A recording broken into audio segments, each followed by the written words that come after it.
Hi guys, Billy back, and this time we're going to be talking about Hot Toys Ant-Man and the Wasp Ant-Man 1/6 scale figure. In all honesty, I'm not massively enthused about making a review of this guy, and it's mostly because there's a billion videos out there reviewing this guy already, and it took so long to get here that, you know, what's to be said that hasn't been said already. However, this is my figure and I'm going to give my opinions on it.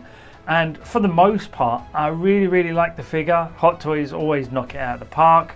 They're so good at making 1/6 scale figures now. It's like water off a duck's back. But there are some niggling issues with it that bug me. So what we're going to do is we're just going to go in, we're going to have a look at the figure. I'm going to show you all the bits that I really like on it and all the bits I really don't like. And that will be it, I think. Okay, first thing we should probably do is address the elephant in the room, and it is the Colgate advert. That is the unmasked head sculpt, and look at that. Woo! Yeah, the problem is the smile. What they've done with the smile just doesn't work. The teeth are too perfect. They sit forward too far. But the rest of it looks really good. You know, it's well painted. It's very well sculpted. It looks absolutely like Paul Rudd from every angle, except for the uncanny valleyness. When you put a smile on a head sculpt like this, it tends to make it look a little bit creepy because it is a figure, it's not a real person. So trying to give it like that much personality causes a bit of a problem. A bit of a smile, a bit of a smirk would have worked much better, I think. Look how thin the lip is up the top there. It's really, yeah, I think that's probably what really causes all the issues with this. And what I really want is someone to customize this and make a Paul Rudd from the Dead or Alive music video, Spin Me Round. And they recreated the music video perfectly, including with all the cheesy 80s haircuts and stuff. This would work really well for that. So if anybody wants to customize this and turn it into Pete Burns from Dead or Alive, I'm more than happy to watch the video. I'm sure a lot of other people would as well. But he also comes with this suitcase, and it is, well, we call it a building suitcase type thing, the lab we'll call it. And this is a very nice sort of well painted sort of accessory. It's very thin and hollow, it's very empty, it feels very plastic, but it's not too bad. The details, like, it does look like there's windows in there even though there isn't, and it's all very detailed at the top there. They've put some wash in there to make it look wetter than dirty. All these little bits are rubbery, as people have said before, to try and stop them from snapping off, which was a great touch. And I do think this works really well. It's very movie specific, but I don't know if I would have it in my collection because he's primarily for the Avengers display, and this pretty much puts him in the Ant-Man and the Wasp movie more. And he's got the extended handle in here.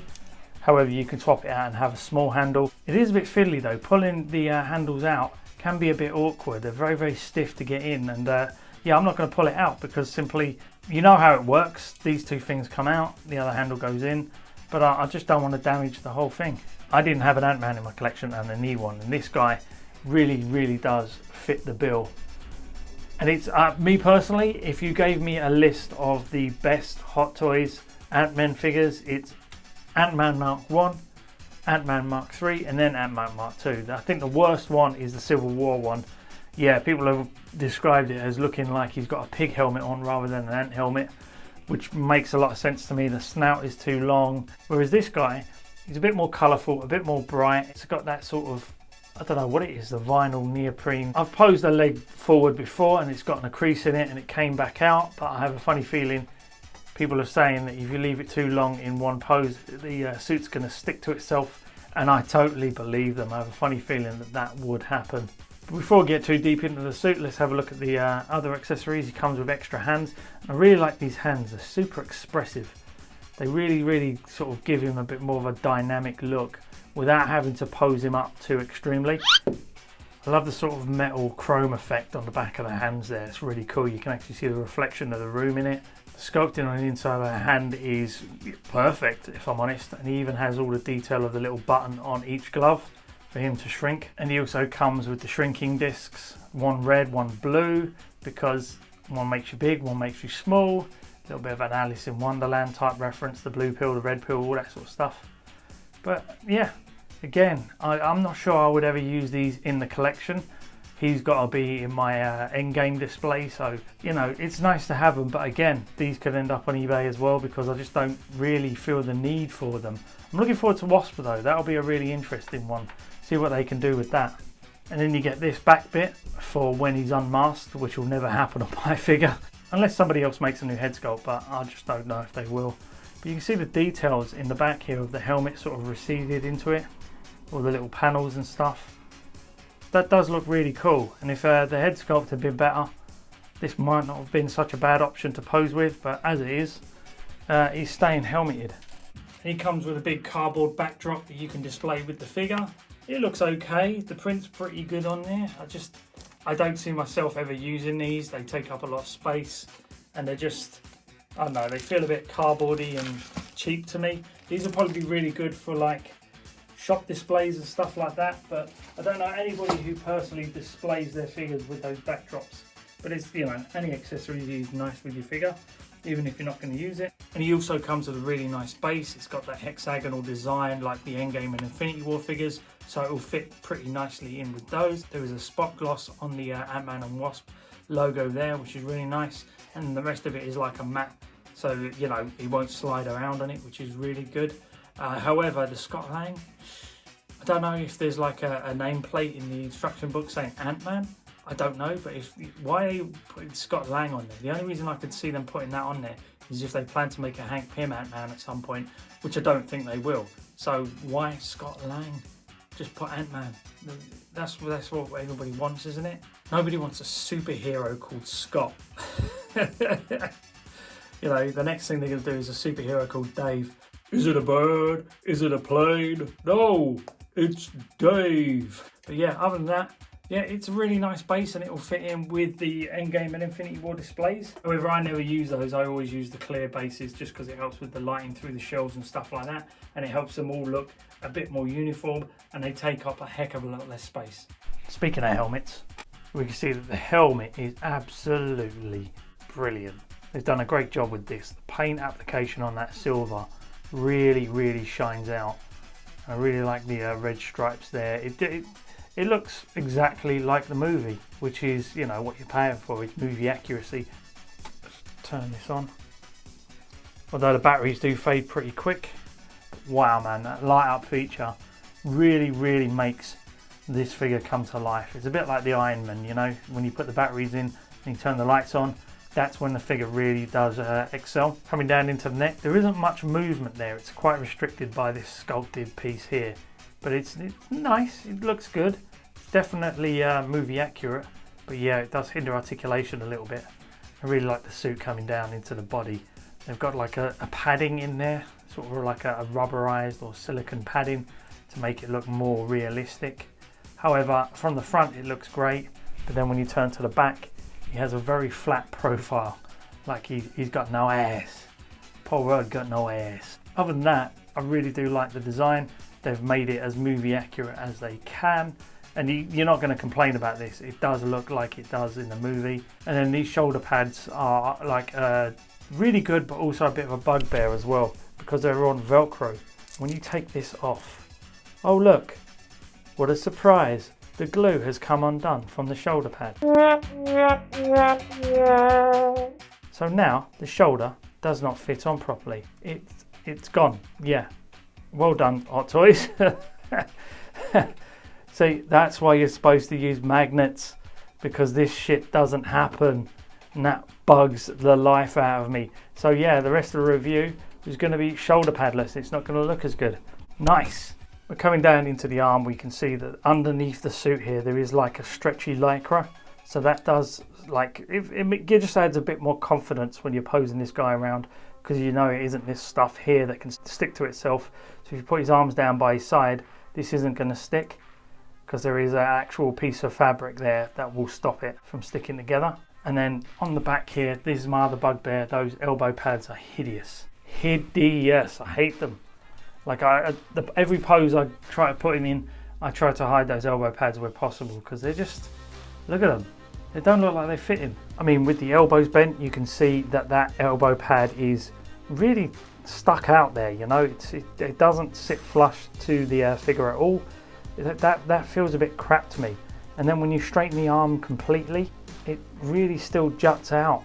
And it's just, yeah, that could be movie accurate, like I said, but I know it feels a bit ugly to me, which is why at certain points I will be angling this to try and hide those elbow pads as much as possible. But then the forearm gauntlets, again, have got that lovely shiny metal look to them. And we come down, same with the belt. There's enough detail in there to make it look really good.